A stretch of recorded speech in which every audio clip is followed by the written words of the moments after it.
চশমা museum, a house of world class, জলট্যাক মোড়, বহরমপুর মডার্ন হোটেলের সামনে।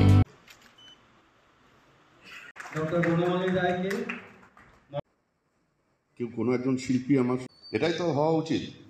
আমি দেখলাম এবং এখান থেকে কেউ হাত তুললো না, ওইখানে গেল। অতিরিক্ত জেলা শাসক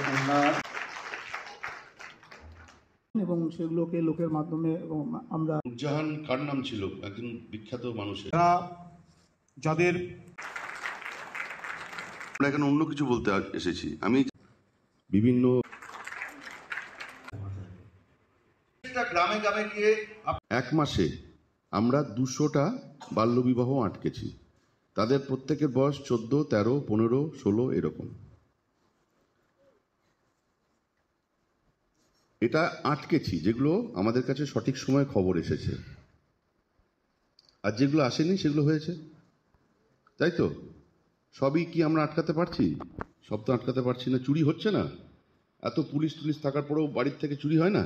প্রতিদিনই তো কারোর না কারোর বাড়িতে দেখবেন খবরের কাগজে অমুকের মন্দির থেকে চুরি, অমুকের বাড়ির থেকে চুরি হচ্ছে তো।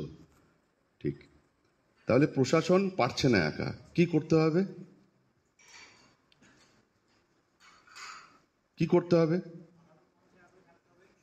এই আপনারা একটু সামনে থেকে শুনবেন। হ্যাঁ, সাধারণ মানুষকে অ্যাওয়্যার থাকতে হবে। যেমন আমি যদি বলি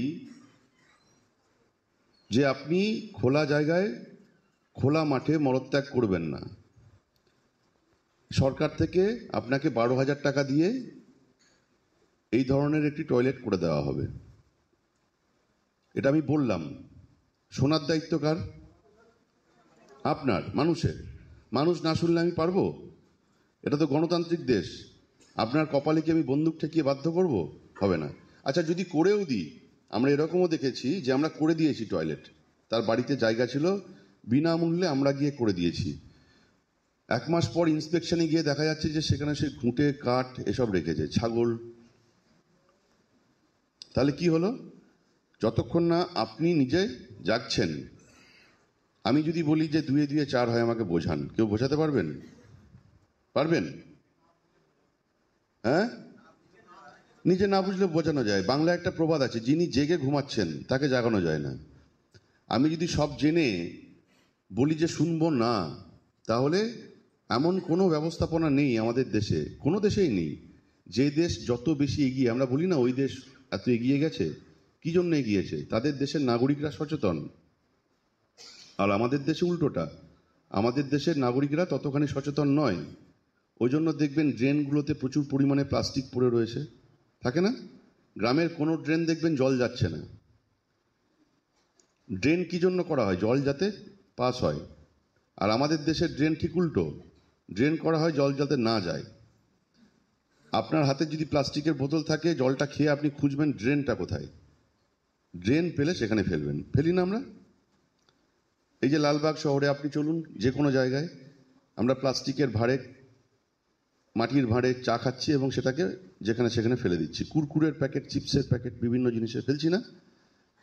ফ্রুটি বাচ্চাদেরকে কিনে দিচ্ছেন, হাজারদুয়ারির সামনে একটা অত সুন্দর একটা ঐতিহাসিক জায়গা, তার সামনে এটা দেখুন কি অপরিষ্কার।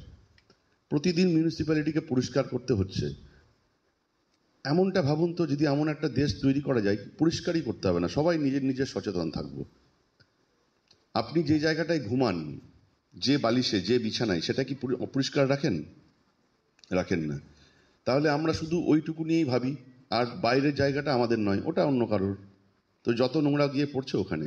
আলটিমেটলি কি হচ্ছে? আপনি এমন একটা সমাজে বাস করছেন যে পুরো সমাজটা আজ থেকে 100 বছর পর মানুষের বসবাসযোগ্য থাকবে না। এখনই নেই। এখনই আমি যে বাতাসে বাস করছি, যে বাতাস থেকে শ্বাস নিচ্ছি, সেই বাতাস অলরেডি টক্সিকেটেড। এটা যা গুণ থাকা দরকার সেগুলো অলরেডি ক্রস করে গেছে। আমরা বুঝতে পারছি না, আমরা থেকে যাচ্ছি, কিন্তু এর এফেক্ট কিন্তু আসবে।